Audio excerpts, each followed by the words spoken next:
Comment ça se passe? Eh ben, je pense qu'à Grenoble, on a la parfaite déclinaison de ce qui se passe, au national, c'est-à-dire, des fusions, restructurations. Par exemple, l'hôpital de Voiron était auparavant un hôpital, général. À l'occasion des fusions, restructurations, il y a immanquablement des fermetures de lits.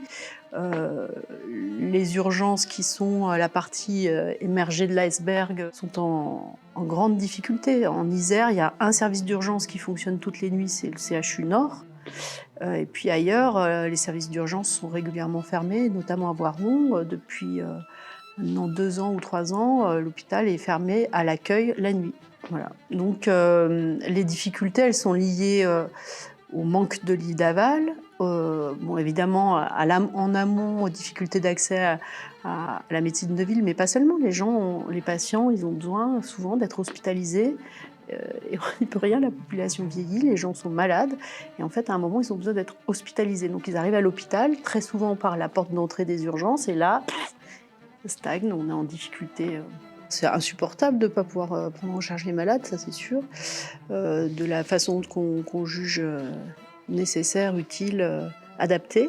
Sur Grenoble, il y a quand même, une mobilisation, depuis quelques années, depuis 2020, fin 2022, début 2023. On a quand même, fait plusieurs opérations. En lien avec les syndicats d'abord, avec les organisations syndicales de personnel, tout début 2023, qui ont conduit à des regroupements avec des médecins qui sont venus, qui sont pour exiger le rétablissement de l'accès aux soins, exiger de l'ouverture des lits nécessaires. Et puis il y a eu des interventions au moment de l'inauguration du nouvel hôpital de Voiron, avec la population qui s'est jointe.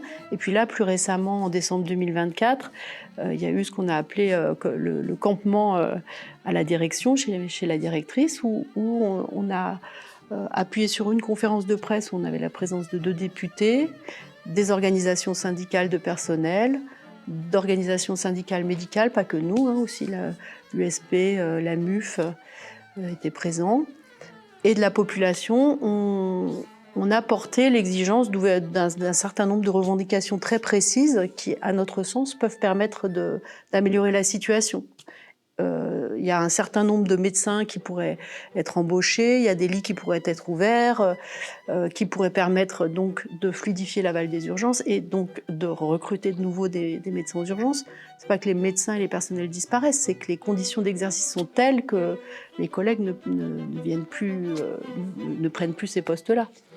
Donc bref, on a construit petit à petit des mobilisations qui se sont appuyées sur les organisations syndicales, les populations, les élus, jusqu'à récemment avoir ces échanges avec le ministre de la Santé. On espère, le nouveau ministre de la Santé, le docteur Neuder, on espère qu'on arrivera à débloquer des choses. Et en tout cas, ce qu'on constate, c'est qu'on a des médecins qui nous disent « on veut bosser là ».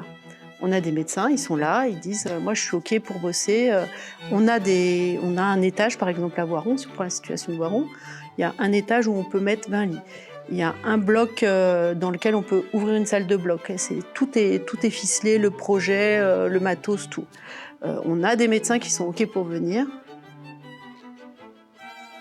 Et ça ne se fait pas. Donc, face au discours officiel qui est de dire on voudrait bien, on voudrait absolument ouvrir, mais on ne peut pas, on n'a personne. Nous, on dit si, il y a des solutions, on est prêt on les porte, on a des collègues, on a des idées, on a des choses à faire. Donc maintenant, allons-y.